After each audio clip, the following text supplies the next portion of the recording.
Hi, friends. Welcome back to the Alcohol Free Rebellion. I'm your host, Abby Calabrese. I'm a former corporate girly turned content creator, podcast host, and proud sober mom. Around here, we're all about rewriting the story around alcohol, reclaiming our power, and living a big, beautiful life beyond the booze. Whether you're sober curious, or even just questioning your relationship with alcohol, you are so welcome here. Today's episode is a special one. I'm joined by Joshua Deen, author of Last Call Stupid, An Exit from Toxic Drinking Culture. I loved his book and this conversation because it really highlights something I think we all need to hear. Alcohol doesn't care where you're from or who you are. If you're an East Coast, West Coast, punk rocker, mom, corporate exec, anything in between, somehow the stories all end up sharing the same emotional DNA.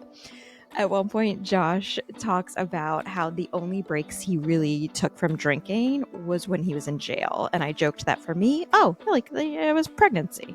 So moms, you get it.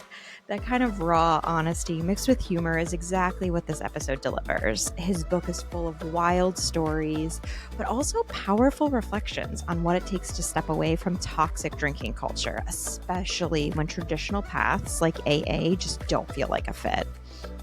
I think a lot of us can relate to just forging our own way, and hearing someone else's journey can be the spark that we didn't even know we needed.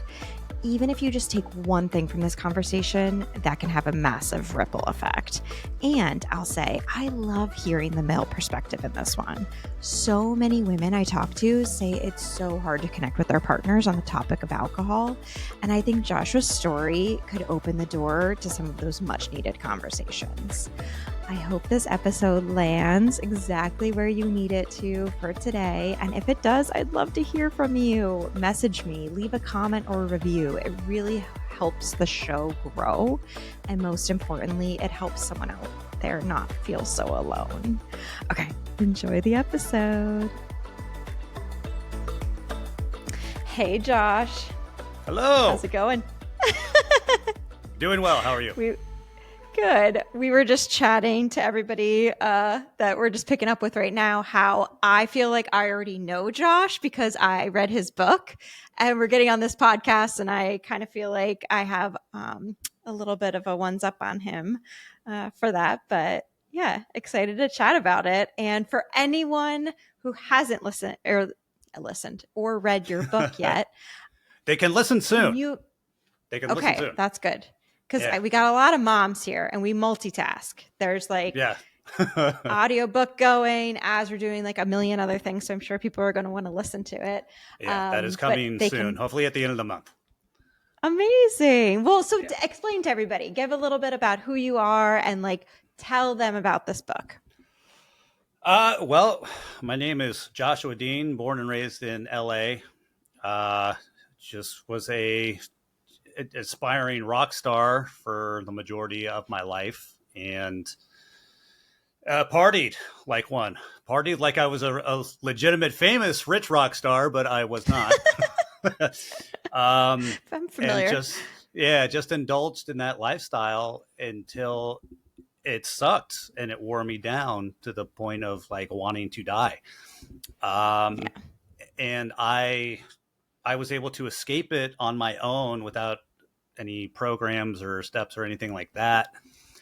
And I felt like I wanted to share my story of how I did it, because when you want to stop drinking, it doesn't matter what level problem you have. It seems to be, you have to do the steps, and the steps just clearly is not for everybody. I can get real deep into that. However, I won't. But it was really hard for me to find things that resonated with me. And so I just wanted to write my story and make it fun, make it a good read, but also kind of educational about how the alcohol starts off fun. The party life is great for a minute until it starts to erode. It turns into self-medication, then it turns into crippling depression. And and you can you can claw yourself out of that hole if you want to by Yeah. yourself. Like if you don't like the traditional means of doing it. Yeah, and that's I relate to it so much, obviously. Like it's like a different version, but why automatically whenever we started chatting on Instagram, I was like, absolutely need to have you on the podcast is because I feel like everybody has this version of their story. Like it looks a little bit different, but it's the same kind of thing where it's like, obviously you don't get into this thinking this is going to have some like terrible outcome. Like alcohol was like a very normal thing to be doing. And then partying was also like normal. Like there was nothing, like I didn't feel like I was like doing anything wrong necessarily. Oh yeah, And then it just kind of like keeps going. And I feel like I always talk about like I feel like a lot of people have an off ramp, like whatever that might look like for them, where they're just kind of like, okay, like I did the party thing, I'm good, I'm getting off the ride now. And I was like, mm-hmm. I don't have an off ramp. Like, I don't know, like, one was not built for me and I don't know what to do. And I just felt like I couldn't get off. And the only off ramp I saw was like AA and admit, like, calling yourself an Yeah, alcoholic and like admitting that you have no power over something. And I was like, but that doesn't resonate with me. Like, I don't want that ramp because that seems like yeah, dismal to me. Like, that seems just as bad as staying on the drinking one. Like, it was seriously like terrifying to me. right. And so, where I really relate with you is like, it's not that there's anything bad with that. Like, that was just my impression of that. I understand that that has saved. I've learned so much more about it. I had the wrong impression of it, all kinds of different things about AA. But the main thing was like, I couldn't see myself there. And the second that I was able to get like on an off ramp was when I was able to hear other people's stories and be like, Mm-hmm. oh, that's like me. And like, that seems like something like I'm relating to something for once around Yeah, sobriety. exactly, Does that make exactly. sense? Mm-hmm. That And makes that's why I absolute sense. love I feel like you didn't even really have that. You kind of just went out. You were like a one man, like a pioneer kind of paving your way, like from the sounds of your book. But now you're turning around and saying, hey, like I found this path. And if this resonates with somebody, like I want to share my story. That way you can see how you could potentially crawl out of that too. Is that right? Yeah, and I wanted to illustrate too, like just how bad I had it. I know because I've been to several AA meetings because I got 4 DUIs in my 20 years of drinking life, so I was Yeah. forced to go to AA meetings by the court, and it wasn't like you said, it didn't resonate. I didn't feel like I had like my problem wasn't that severe, I guess. But it was severe. I was a daily drinker, Right. and I would be like blackout drunk from Friday to Sunday on the weekends. So I don't know, like there's no standardized test to give you a grade on how bad your drinking problem is, but Right. I had a bad one. So I wanted to illustrate that and how I did it, because you don't Yeah. the powerless thing, and just the rumination that I got from the AA meetings, it kept you anchored to your past. Even the terminology, like I'm an alcoholic, I'm in recovery, is like I didn't understand how people could be re- dead sober for 20 years and still say they're in recovery. Like things like that. It it seems like they become identities. Um, and I don't identify with my past life. So like I don't even like using the word sober. I quit drinking, Yeah. and that's basically it. I Um, totally agree because it's like all I've really been trying to get away from are these different labels and like what this means. And I don't necessarily agree with all of the things under certain. So it just feels like I just don't want to be put in these boxes. I just want to not drink. yeah, and you can move on, and you don't have to throw a parade, or you don't have to become that person. It can be as simple as, oh, I don't drink anymore.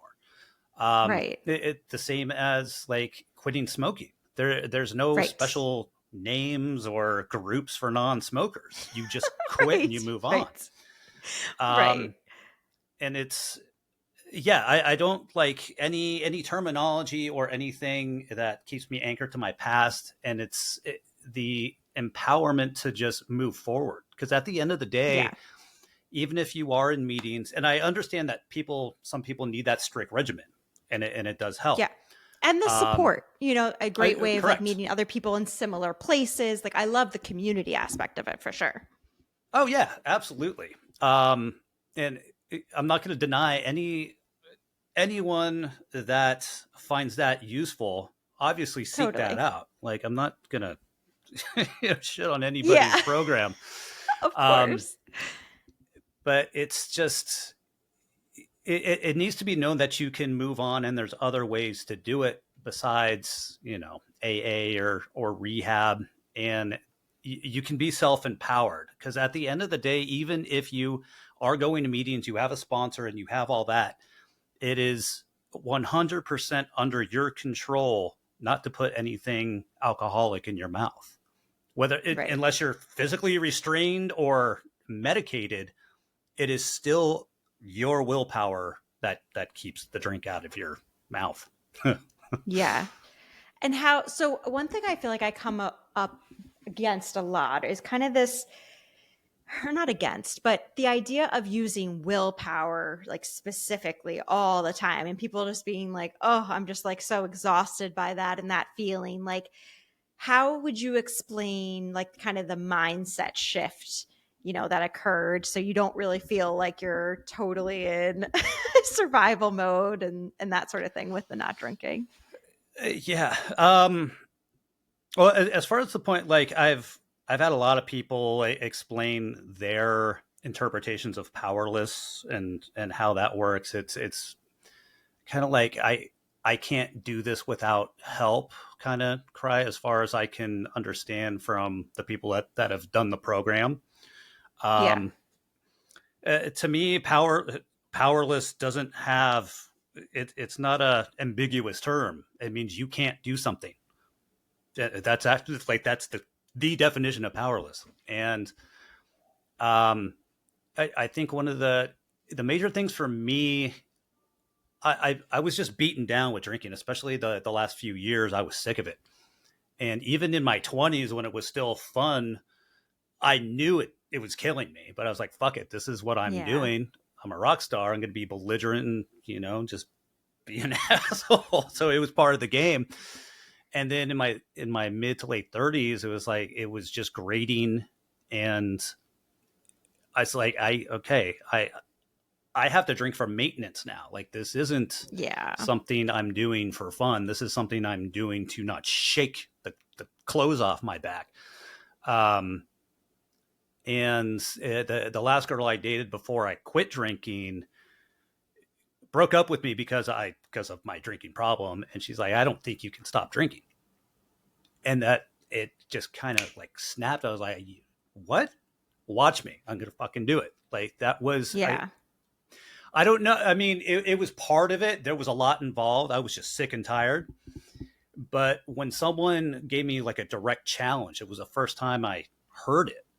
And I was like, Yeah. oh, okay, watch me. And I haven't Yeah. had a sip in over 6 years now. Yeah. I know. And I can relate to that totally because I feel like that's my personality where if someone confronted me with that type of thing, I'd be like, I'll show you, right? But Yeah. no one did. And I feel like No. that, like, I feel like you kind of like brought that up too. Is it wasn't like someone was like specifically like, yeah, she made that comment, but like, it wasn't like you were confronted with some sort of like intervention or something like Oh, that. Like, no. it was truly you being like, because I related to even just the last drink that you had. Like, you were like, I didn't even know that that was going to be like the last drink kind of thing. Yeah. it It just just it happened. was accumulation. Like I feel like there's little things that kind of drop into your head and then you start being more open to maybe seeing things a different way. And like, had all the other things not happened, her comment might not have landed the way that it did. Does that make sense? Yeah. Like I feel like you had to be ready almost to hear that. Oh, of course. I mean, it's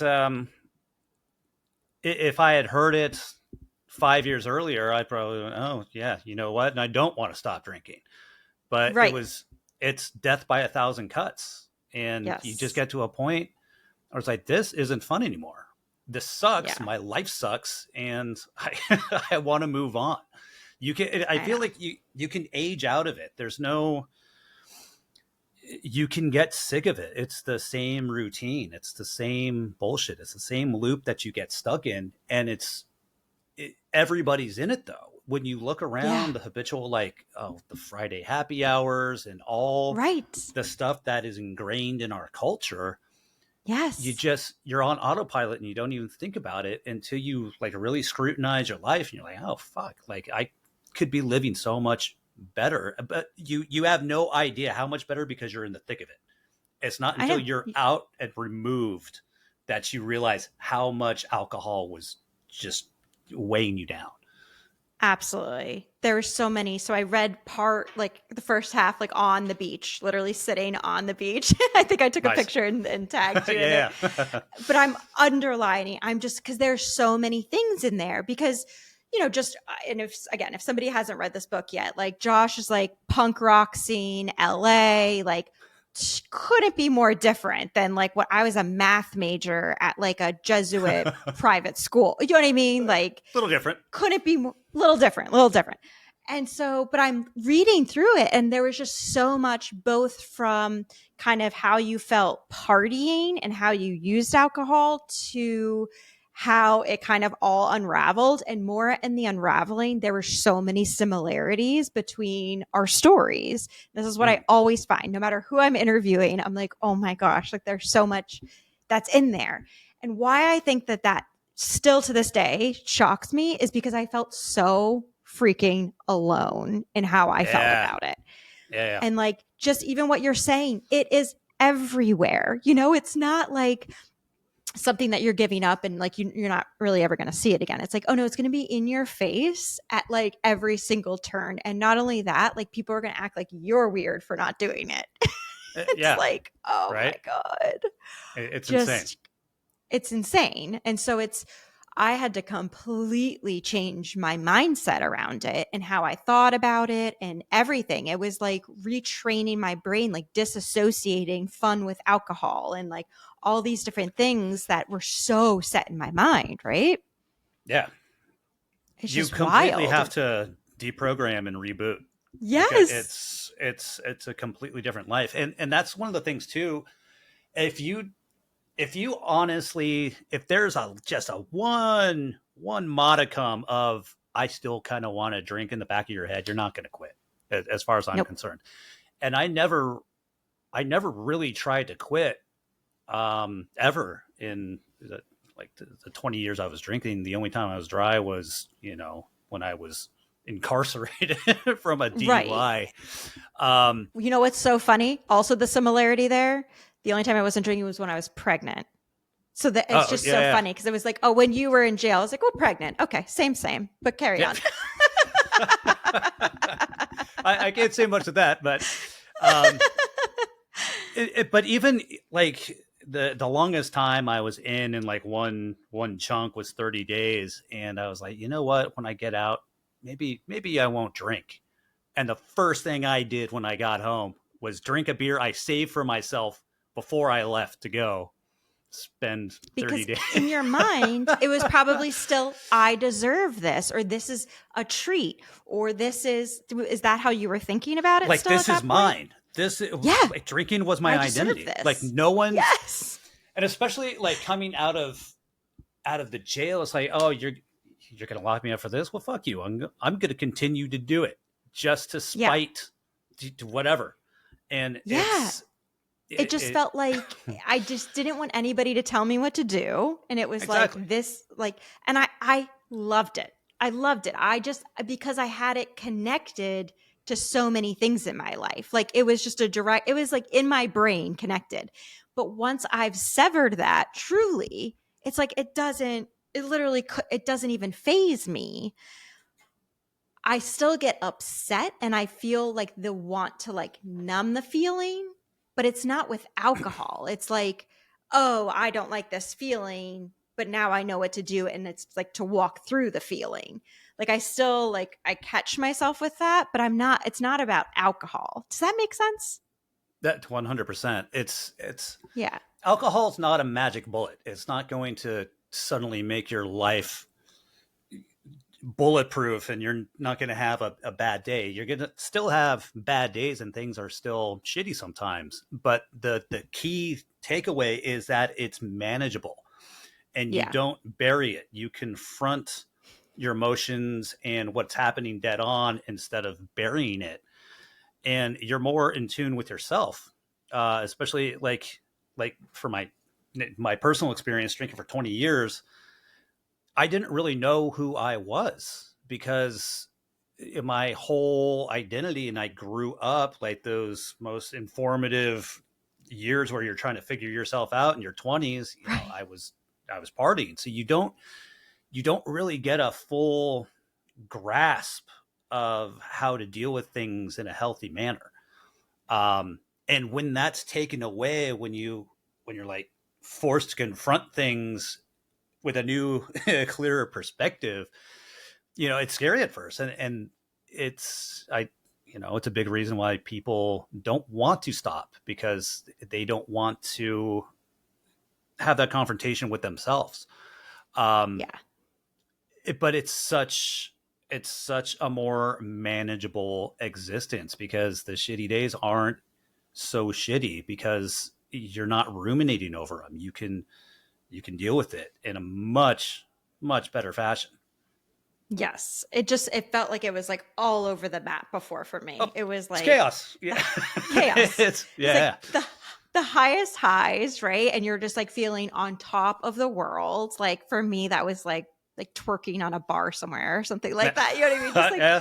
going wild. Right. And it was just like, oh, this is where I'm supposed to be, whatever. And then the crash. And it would be like, oh my gosh, like this is like nothing could be worse than this. And then nursing that.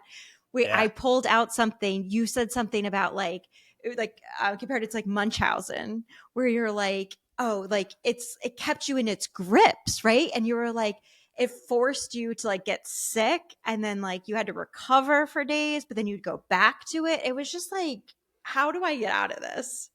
Yeah. I believe my analogy there is alcohol is like the Munchausen mother that is making you sick, but making you believe that she has the cure, but she's the one Yes, making you sick. and yes, and that's yes. exactly how Oh, it feels. Like when you look at I it deeply, know. it's like the thing that is causing all my problems is also the thing that is taking it away somehow. And it's just Yes, that's what you have to break free from. That's the, I the know. loop. I know. You gotta. Yeah. And so it was like I couldn't, because it did work, right? So it was like if it wasn't working to some degree, like you wouldn't have gotten into that in the first place. So I had to like sever off my association with it in general of providing those types of things that I went to it for, whether it was numbing or just having fun or you know, letting go of all these negative thoughts. It's like, okay, instead of just covering up and masking it, we have to go inward and actually do Yeah. all of that work. So that's what I feel like I talk a lot about on social media now. You can like see exactly where I am in my journey because it's like, okay, I got through like the alcohol part. Like now I'm not like obsessed with alcohol because even early on in sobriety, it was just like, no to alcohol, no to alcohol. Like that was so forefront in my mind. And just how do I figure out how to live without this? And then like once Right. that's gone, it's like a whole other phase now where you're like figuring yourself out. And I was laughing because Yeah. so I have Exactly. two little boys, and so they love Nightmare Before Christmas. And so Yeah. at one point you were describing like that phase where you're like, what's this? What's this? What's this? Because Yeah. it Yeah. It's really like. that's exactly how it feels because I in some ways I legit feel like a teenager again because that's when I started drinking, and it's Mm, almost like it like delay or like put some certain things on like pause or something. And so right. as I'm coming out of all of that now, I'm like, am I going to go take dance lessons again? Like I was a dancer growing up and then just like cut that off at 18. I'm like, am I am I going to be a dancer? Like I feel like Right. the whole world is like opening up again to me. It's Yeah. wild. It's a whole new. It's a whole new world, and like the things that I mean. obviously some things are going to be different, and some things you find out suck, like because you were drinking to tolerate them. Um, Yeah. and you have to be prepared to let some things go, but things change. I mean, kids grow out of toys. I mean, I don't do the same stuff I did in my 20s, thank goodness. Yeah. You just grow out of things, but Right. like drinking on the weekends, like doing something on at 6 a.m. on a weekend, there's no way. Like I'd still be up partying at that time sometimes. And Right. when you wake up refreshed on the weekend and realize how much time you have and how many like more like profoundly enjoyable things when you're not clouded, hungover, have that anxiety, or just like that like cloud of impending doom I felt like was always right behind my head. Yeah. It's a whole new world because you're literally just experiencing it with a brand new perspective. Absolutely. And I mean, I was literally the one coming home from the bar as the people were like going out for their jog or whatever. And I always thought, I was like, oh, we're just like different people. Like, I will never be that person. That's just not like who I am. And I'm still not a jogger, but little things like actually wanting to get up in the morning, period. Like, I would never want to get out of bed before, Yeah. like, just never. There was never a morning, never. Like, I don't care if I hadn't been drinking the night before for some reason, anything. Like, I did not, I wasn't like living my life. I mean, it sounds like it sounds crazy because it's like, wait, you're married, you have kids. And I was like, yes, I like love them, but I wasn't present like I am now, and I Yeah. didn't Yeah. even know it. Exactly. Like Like, you. I really feel, yeah, I've like dropped down in and I'm like, oh my God, thank God I'm here now because I feel like I already missed a lot. Like, I was there, but I wasn't. It was like my mind was preoccupied and I wasn't really there. And now I'm like, oh, I'm actually here. I'm on the floor playing with you now. Like, I'm in the moment. And I feel like that's hard to explain to somebody until they've experienced it. Do you know what I mean? Yeah, absolutely. Like not only are you there, but you can remember it. Like Yes. I don't remember, like collectively I don't remember years of my life. Like there were I know. just it's just complete blackout. And the thing like that you said, like, oh, this is I'm a drinker. Like I'm not like the jogger. I have a funny story. One time I was in Vegas and I was still up like doing blow and just being being belligerent me, and it was like 6 or 7 in the morning, and there was a I think there was like a Mr. Olympia or some sort of like exercise Oh my expo in God. Vegas. And there are these people like jogging on the strip 6, 7 in the morning. I was like, oh my God, I was still up partying.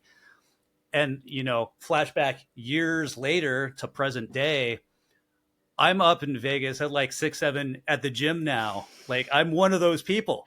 And it's so It's funny that like how crazy. life can change. It's like it's exactly what you said. It's like I'm not one of those fucking assholes jogging at 6 in the morning in Oh, Vegas. Is like here I am at the gym by yeah. myself. I might add. I know. I know. It's insane. And I used to be like, I mean, I would go even further. I mean, of course, call them assholes, but I'd be like, what are you trying to prove? Like, I Yeah. legit was like mad about it. Like And who do like, you that think just you tells are? me, right, right. Like, oh, okay, like tough guy. Like, I would get like mad about it. And it's like, Yeah. okay, but there was something probably in me screaming, like, what are you doing to us? Yeah. Exactly. Like, Exactly. look at this other person, right? But I catch myself all the time and I try to share it on social media and stuff, but it's like doing like quote unquote like wholesome things. And I'm like, I never understood why people did certain things. Like last night, let me just lay this scene for you. Our neighbors brought over like fresh peppers from their garden.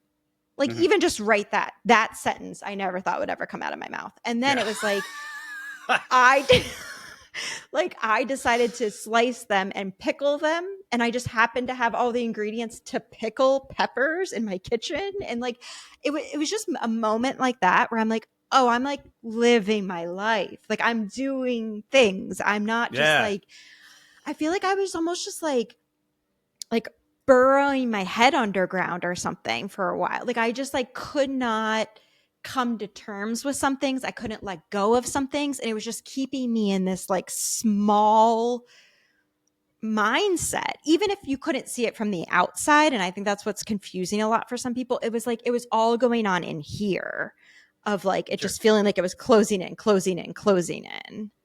Yeah, you're a It's prisoner of your own wild. mind, and that's Yeah. like when you read about the psychology of addiction and things like that. It's all a big head game, and Yeah. it's how you frame situations and your problems and your whole life in general.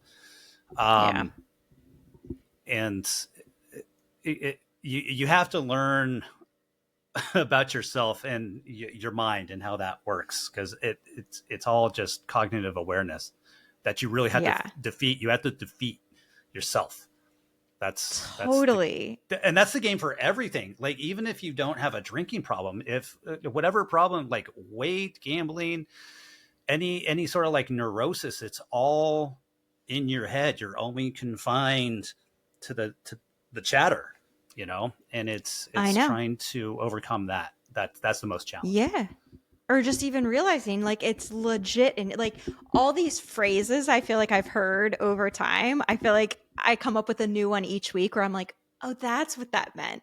And it's something as simple as like letting something go. It was always like, yeah, let it go. Yeah, let it go. Okay, whatever, whatever. It's like, oh, no, no, no. You can actually let something go. Like you can change in your mind how you think about it. Like I just, like all of this is new to me. And so, like, the realization that I've been carrying around, like big, big trauma, big things this whole entire time.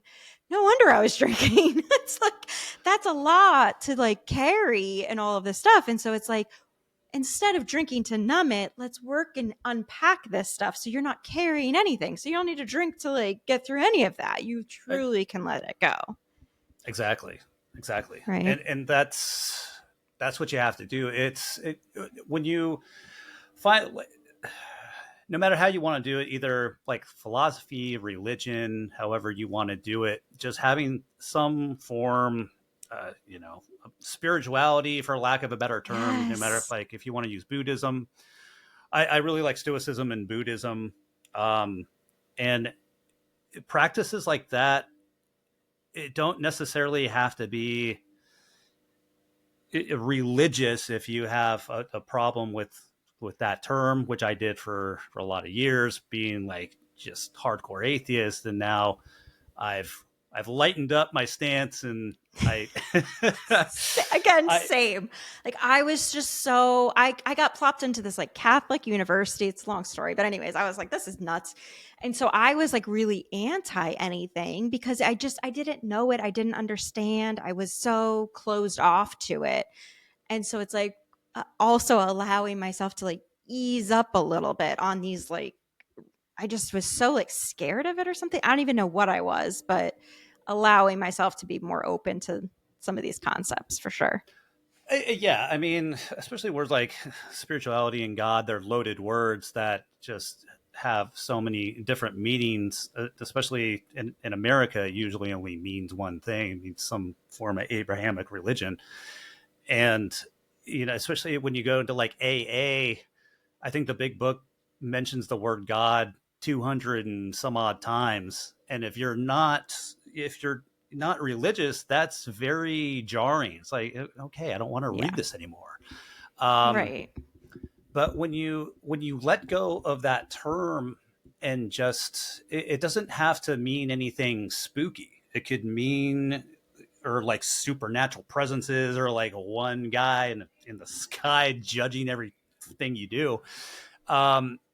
Just a sense of connectedness and being in tune with your consciousness is how I see it. Right. And Buddhism frames that really well without all the spookiness and damnation and stuff like that. Right. Um, Yeah. but they have actionable things to practice, like meditation and awareness and just being mindful. Like things like that Yeah. are insanely helpful, especially like what you said. Um, like ruminating on something, like the Mm. moment you get a ping of anger, like say you're in traffic, that anger serves no purpose after the first second, but you keep on playing it in your head. And Right. it's being able to go, oh, I'm not in danger. I don't need to be mad anymore. I don't need to replay this constantly. So it's like, how long do you want to be pissed off for? Like, Right. when you can, and I'm sounding like Sam Harris right now. He's one of my favorite guys. But he explains it eloquently. It just, you don't have to hold on to these negative things. Once you realize it's a thought that you can be aware of and say, okay, I don't need to be angry anymore. Right. That's liberation, and that's Yeah. tools like that are what I learned about when I quit drinking, and that's what helped me just not drink, because it's hard out there to find things that resonate, and that was a big one.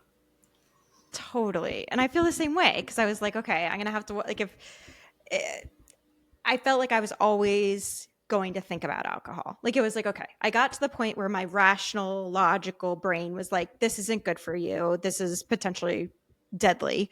So you have to give this up. But it did feel like a punishment. And it was like, oh, I took it too far, blah, blah, blah. Like, not that anybody told me to do it, but anyways, it still felt like a punishment. And so then I was counting the days and I'm like, is this just going to feel like a jail sentence? Like, what is going on here? Right. But it was eventually like just clearing that out of my system gave me the potential to even have this awakening of understanding that there's like a better way to go about things, a better way to look at things, a better way that you're not constantly being attacked. And like, I wouldn't have even been able to get there if I hadn't stopped the drinking. So it's hard because it's like chicken or egg. Like, I feel like you kind of need to like get started with sobriety, even though like you don't even know what's gonna like come next, kind of thing. Yeah, exactly. And the unknown is scary. I think there's a few things that I think a lot of people hold on to. Is first off, drinking is like the last vestige of your youth, and you're getting old and you don't know what to do without it. And it's kind of like, well, what do I do now? So I think I know that scared me because I honestly didn't know what to do without it. I know. Um, and the That fear was of like the all, the only unknown. thing I did with friends, right? It was just like Yeah, I didn't do anything else. And so it was like, okay, what am I going to do? I'm just going to go to the bar and sit there and not drink, or I'm just going to like, it was inconceivable. Like, I didn't, even at the height of the partying, like, you know, those like hangover days that would just last and you just felt like such shit. And you're like, okay, like, I got to like figure this out. I got to stop. But that was immediately met with like, and then do what? Because I couldn't see past that. Like, I couldn't yeah, see what was outside of that bubble that I had self inflicted for myself. Does that make sense? exactly, Yeah. exactly. And it's that fear of the unknown. Um, and that's the thing that you have to conquer. I mean, for me, I got to the point where it was like, I don't care what I lose anymore. I know Yeah. this is not where I want to be, what I want to do anymore. So whatever I lose from stopping, I don't care at this point because I have to Yep. stop. Yeah. And once you get through, I mean, for me, the first, after I made it through the first weekend, I was like, oh my God, the, I feel good. And then after the second weekend of not drinking, I was like, I'm done. I know I'm not going back. Oh, that's Um, crazy. and you don't think about it. That's another thing Yeah. too that I got from AA, from the meetings, is I feel like there's some parts of, I mean, some people that still think about it and still want to go back. And for me, there's not one shred of me that wants a drink. I don't think about it. It's not a ghost in the back of my head. Like, if I ever start drinking again, it's because I'm trying to kill myself, because I know Yeah. that's like that. Like, have you Yeah. ever seen Leaving Las Vegas? Like, Yes. it would be, it would be a Yeah. decision like that. There's no part of me that says, oh, uh, I've been pretty good, 6 years without a drink. I can handle one. It's like, why? There's no point. Right. There's To what absolutely end? no point. So, Right. and that's a thing that I want to get across too, is like, you get to a point where you don't think about it. You're not triggered, and it's just not a thing. And it seems impossible, because if you had told me just a week prior, before when I quit, I would have said, you are out of your mind. I I'm know. I'm not going to quit. And then all of a sudden you do. and you just, it's life changing. Have you been around, though? This is so interesting. I'm so interested to see your answer to this. Have you been around somebody, though, who has not been drinking for years, even, and they're like miserable and still triggered by it? No. Um, the friends that I had that drank heavily, I don't hang out with. Yeah. Um, and the friends that I do have, they didn't drink like me. Um, Mm, so they were able to handle it. yeah. I can't say that I have that scenario in my life, because Yeah. I come across it a lot. yeah, Even in support groups. So not just like so basically what I feel like what happens is some people will do that beginning stage where you're like, okay, I'm going to not drink. And then there comes a point where you need to do the work to get to the core issue, right? And if right. you're not going to do that and you just continue to distract or just not deal with it, then it starts to become this like, oh, that drink's looking really good because you still have the core issue. Does that make sense? Yeah, gotcha. Um, Yeah. yeah, me personally, I went through a couple things like that, but I knew it wasn't drinking. Like, because I knew that would just make everything worse. It's like Yeah.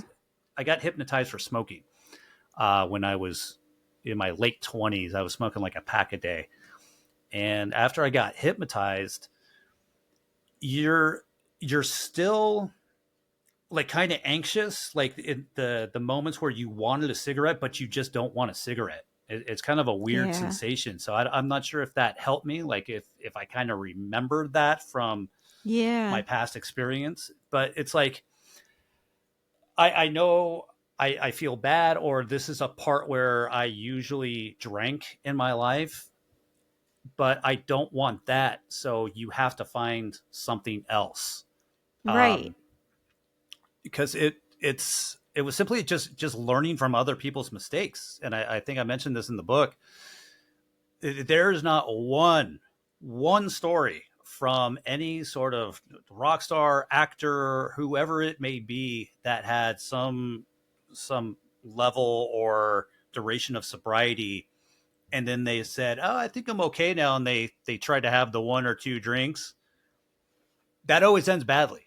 Every Yeah. single story, there is not one example of someone that drank heavily and then was able to have like one or two. No. So, like, that's a huge thing to like digest and keep with you.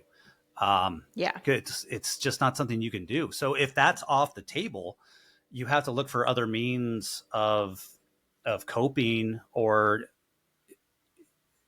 not necessarily like coping with the bad things, but also to have more fun and be present in the joyful things too. Because when you're Yeah. happy, you want to drink as well. Like, I wanted to drink more in the happy times to be more happy, and Yeah. it's just Yeah. not how it works. And that's how alcohol tricks you, because you're having a I good time and know. you think, oh, well, if I have 3 shots, I'm going to be 3 times more happy.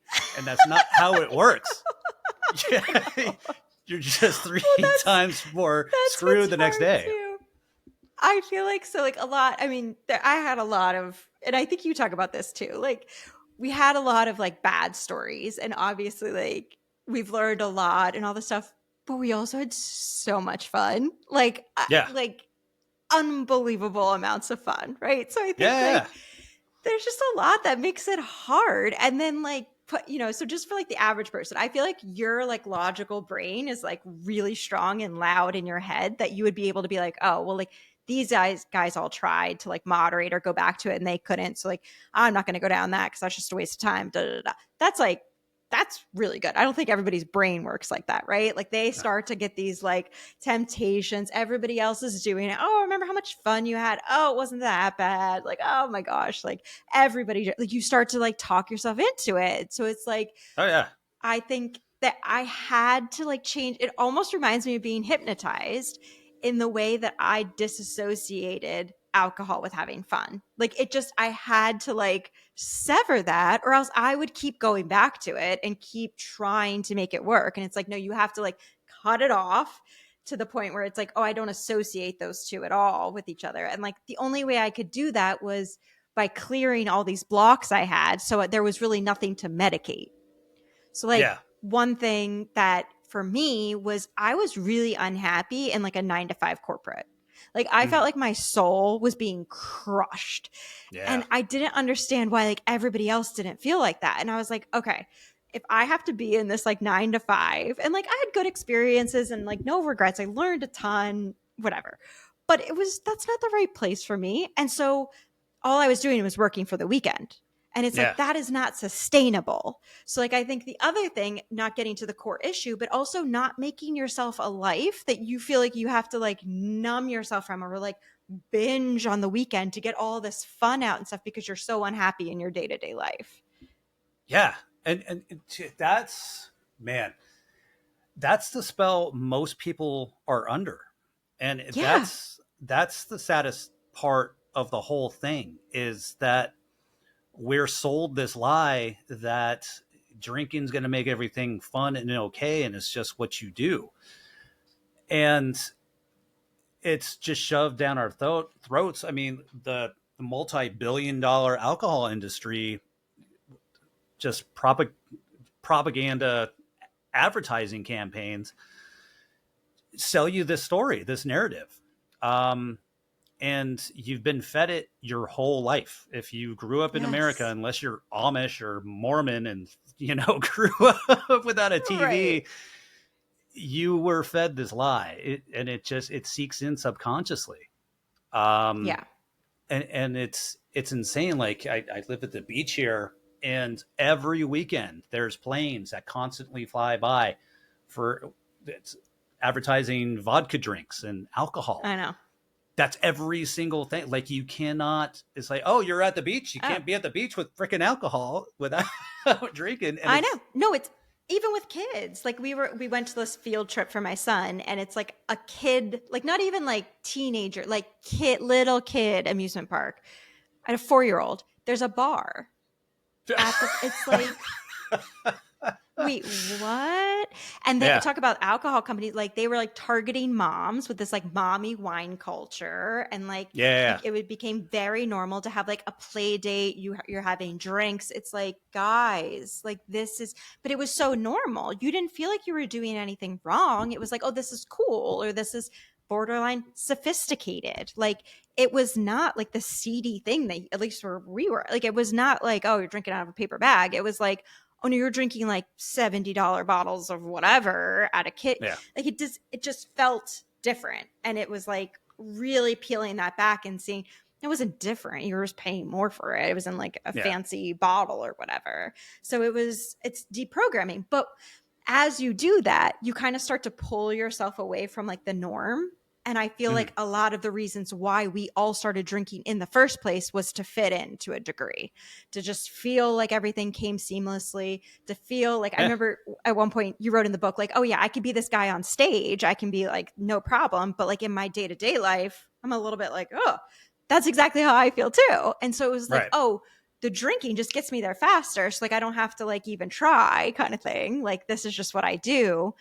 So I don't know. It's a lot to unpack and deprogram and be okay with being different from what the crowd's doing. And it's a lot, but it's in the end, obviously so worth it because now you're free from that. You're not on this like constant hamster wheel of, oh my gosh, just hangover recovery, more drinking. Like it just got to a point where I was like, like you said, like can't do this anymore. I have no idea what that path's going to do, but like this isn't going to be sustainable. So I have to just go see what's down that road. Yeah, I mean, give it a shot for anybody. I would highly recommend anybody, because initially I just told myself I was going to stop drinking for 30 days. And here Yeah. I am over 6 years later. Um, give yourself a 30-day challenge and see how you feel. Um, and lead by example, because other people will follow suit to want to do healthier things. You don't necessarily have to write a Yeah. book or start a podcast. The Yeah. people in your life, the people in your life will see you making healthy changes and kind of want to emulate that too. Um, as a matter of fact, I have a couple old bandmates that one of them is over a year off the sauce. And my buddy Chris texted me the other day. He's like, "Hey, just want to let you know I'm 5 months sober. Thanks for the inspiration." Oh my And that gosh. just, it warms my heart. And Yeah. just things like that, you can make a difference. You don't have to shout it from the mountaintops if you don't want to, but Yeah. once you just give yourself a chance, if you're sick of it, if you feel stuck in a rut, see if you can go 30 days. And if that's Yeah. hard, then you really need to reassess your relationship with it. Because if you're having trouble and you didn't think you would, then you really have to put yourself under a microscope and go, oh, this is harder than I thought. I didn't realize I was relying on alcohol my entire life, and I just know. the potential that it takes from you.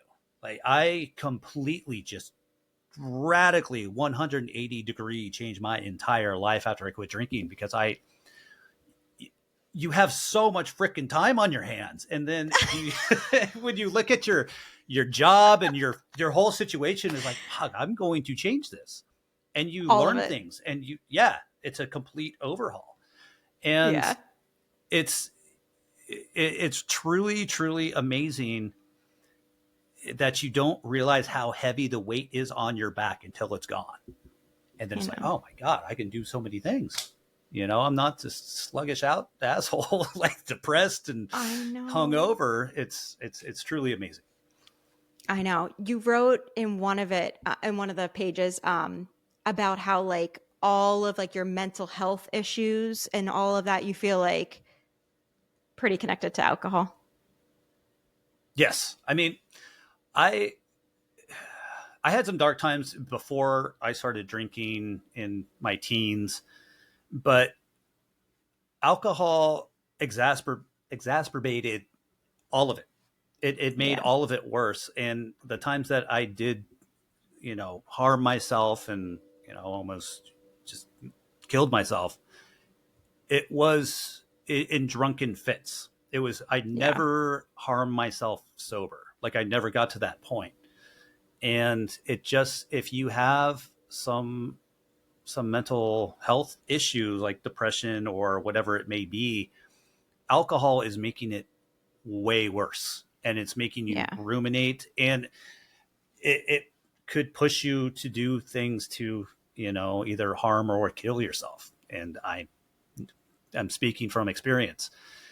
And once you have when you're drinking to try to self-medicate, you don't realize that you're making it worse. Yeah. um and the darkest moments I was in, I was always drunk or high. um and once that was gone, when you're like I said, quitting drinking is not a magic bullet, but those dark days don't exist like that. It's not even in the same movie. It's like it's like Saw versus a Disney film. They're I just not know. they're not compatible worlds. They don't No. coexist. No. um and so, like, especially if someone's trying to self-medicate for that, it's making it worse. You might Yeah. it, I don't know. It's just all the times that I acted on harmful thoughts, I was always drunk. Yeah. I know. I always think we're so easy to tell ourselves how things are, right? You kind of put together like, okay, this is just how I am. Like I was convinced I'm just an anxious person. I'm just this neurotic person. This is just who I am. It's my personality. And I would just like challenge anybody on that because it's like, have you ever really given yourself that space and that time to just allow yourself to like really look inward and understand why you might see things a certain way, why it might make sense to let go of some things. Like I, I just didn't even know that this was available. I thought that my anxiety, if it's like a line chart, I just thought it was always going to be here. Alcohol provided relief. Yes, it came with this nasty hangover, but like otherwise I had no relief. But that was a lie. Right. Alcohol was keeping that up there. Like you can work and get those anxiety levels down, but not when you keep throwing alcohol into the mix because that's just going to keep you in this vicious cycle of your all your brain chemical everything just is like on haywire. And I didn't know that. Like I really did not know the impact of alcohol until after I quit Yeah. and then reading about it and learning and like that's how my brain works too like so you could tell me stuff all day and I'd be like yeah, but some part of me is still skeptical until I learn it, like I truly understand what's going on here. So I think it was Right. This Naked Mind, um just understanding there's like a Huberman Lab episode as well, just goes Yeah. through scientifically what's happening with alcohol. And that also, I think, helped to sever that tie because I'm like, oh, I almost felt like embarrassed. I was like, oh, I fell for that. Like, I didn't realize what was really going on. And like, now that I know, it does not look that appealing to me. Like, that definitely helped with that as well. Yeah. I mean, and knowledge and just educating yourself is so important with everything. Um, Yeah. Ignorance will keep you chained. Oh my But yeah, gosh. I think I know the Huberman Lab you're speaking of, and those are extremely helpful. Those were some of the podcasts that I listened to help me on my journey. Um, but the neuroscience behind that, like even just with one drink, it lowers your threshold to regulate your emotions properly. So if you Yeah. have that, then you're always kind of hair trigger. You're not sleeping as well. So Oh, you're just your baseline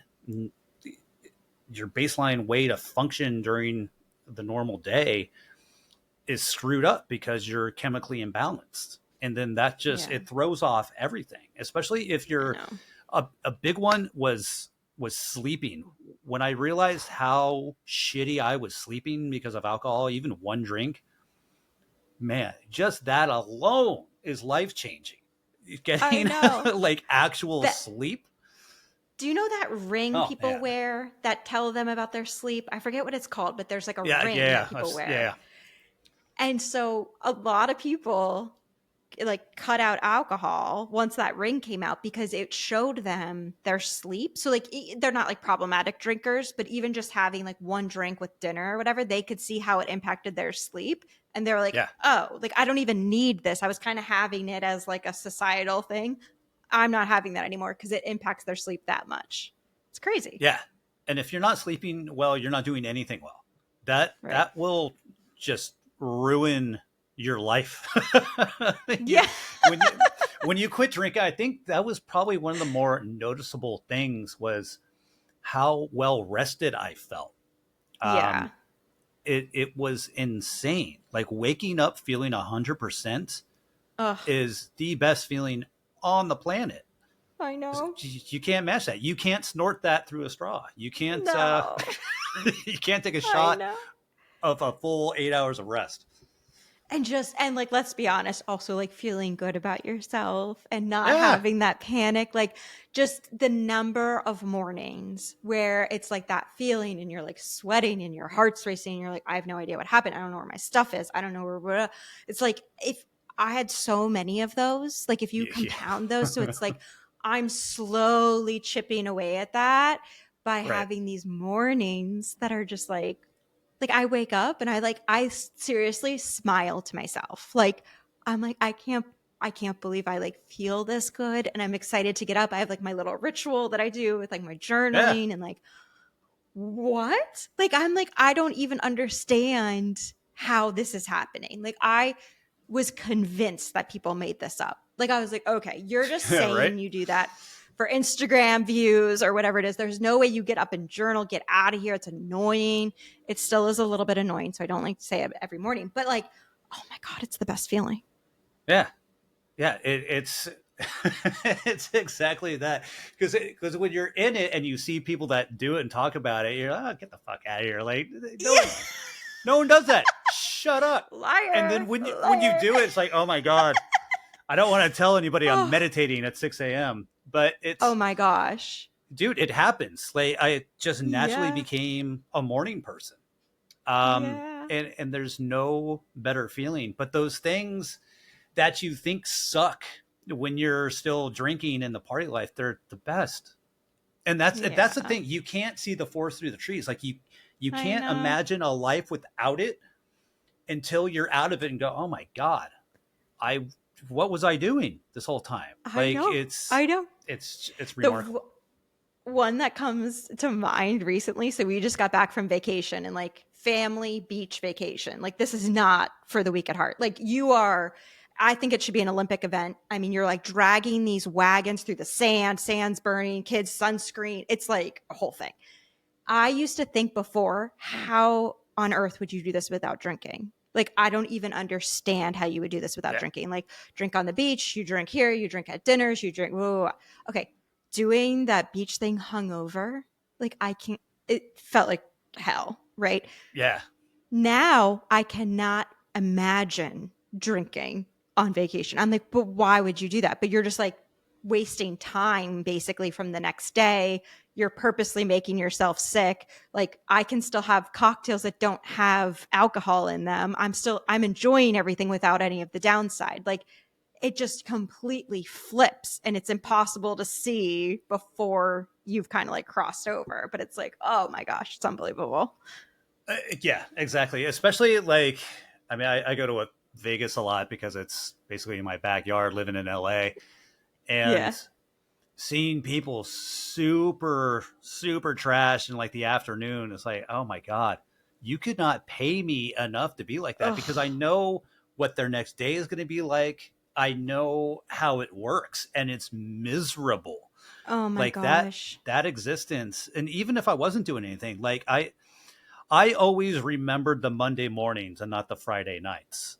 You know, Yeah. I the Monday, the cost, the mental, not monetary, but just the physical, emotional, mental cost of drinking Yeah. is just so exhausting. And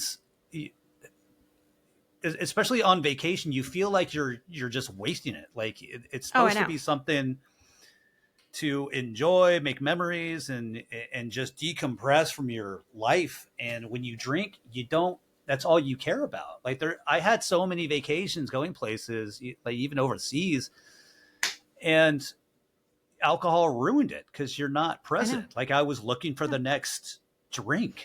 You know, you don't Mm-hmm. like. I'm looking at the Coliseum of Rome, and it's like, oh, where can I fucking buy a beer?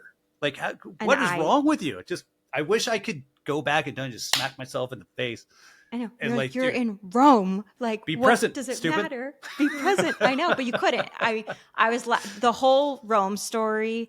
Oh my Oh, gosh. Anybody like that you was have to listen to this part of his book. I related to it so much. Like, I just feel I had so many situations where I was always the one taking it too far. And it was oh just yeah, like, I didn't know until it was too late. Like, I'm like, oh, we're all doing this, right? Like, this is all fun, right? And then, like, I would get myself in these situations where people are looking at you like you're absolutely insane. And you're like, I don't know how to get out of this. And like, I don't think I'm weird. I think maybe they're weird. And then you feel like shit. And then you're like, why am I like this? And it's just, oh my gosh, the whole Rome situation. I was like, oh my God. yeah, that was a Oh, real circumstance. And you look at it, it's like, what's wrong with you? Like, I'm not the problem. Like, why aren't you guys partying? I know. Like, Like, this is so everybody, lame. Like, what? it's everybody else is the problem except for you. Yes. You know, that's how Yes. you or that's at least how I saw Oh, everything. totally. And it's And just such then a you start preposterous. filling your roster then becomes just like basically heavy drinkers because you're like, Yeah, I need people that can be on my level. exactly. And yeah. And it's sneaky, right? Because I just think, I don't know. I feel like a lot of times I had in my head what someone who had an alcohol problem looked like. And I'm like, it's not having fun at like these parties in New York or the Hamptons or whatever. It's like, I feel like I'm like crushing it. And it's like, Right. well, okay, how do you feel? And I'm like, oh, I feel like I'm going to die. Yeah. It's like, okay, I would say you're probably not crushing it then. Yeah, But you think exactly. because you're there and doing the thing. Yeah, I don't know. It's just hard. It's just interesting how your mind can make things look a certain way or make you think that you have to do something or, continue to put yourself through this misery when I'm on the other side of it, it's so obvious. It's kind of like someone flailing around in shallow water and they're like, just stand up. Just Yeah. stand up and you're going to be fine. And I'm like, I can't. And it's like, no, come on. Like you can do it, but it's just scary to step into the unknown. So I love, people like you that are coming out and sharing these stories and putting things down in books because it's so relatable. And I think it's going to give someone so much hope that they don't have to follow some path that seems awful to them. Like they can find their own way. They can, look to people like you that are kind of forging their own path through this and sharing tips and tools. And I just think it's really great what you're doing. Oh, I appreciate that. And yeah, I just want to make it clear to anyone, like I did not see a life without alcohol until I had one. So it's, if you can do the 30-day challenge and you can really assess your relationship with alcohol, that's the best way to start. Because you can just be sick of it and move on. It doesn't need to be a whole thing. You don't have to call yourself an alcoholic, have No. the big scarlet A on your chest. You can just move on with your life. It doesn't have to be a thing. Yes. So Yes. that was my Exactly. point, and I wanted to get that across. Just hope, if I can help even one person kind of, you know get on a different path, I'm stoked. It warms Yeah. my heart hearing all the great responses I've gotten from the book so far. Absolutely. No, it's awesome. I love it. Everybody, please grab a copy of this. It's called Last Call Stupid by Joshua Deen. It's awesome. There we go. And where can they find you if they want to follow you on Instagram? What's the best place to go? Instagram, Joshua Deen official. I think I'm still alive on TikTok somewhere. The book is available on Amazon, paperback and Kindle form, and the audiobook should be available hopefully at the end of August, if not sometime in September. And that should be like Amazing. Audible, Apple, and possibly like Spotify, all the Oh, platforms. awesome. But just Yeah. go to Joshua Deen official Instagram and my website too, and I will hopefully be updating that soon with when that's coming out. Yeah. Awesome. Yeah. And I'll link all that in the show notes too so people know where to find you. But thanks for being here. Thanks for chatting with me. And yeah, we'll stay in touch on Instagram. Awesome. Thank you so much, Abby. All right. Thank you. Bye-bye.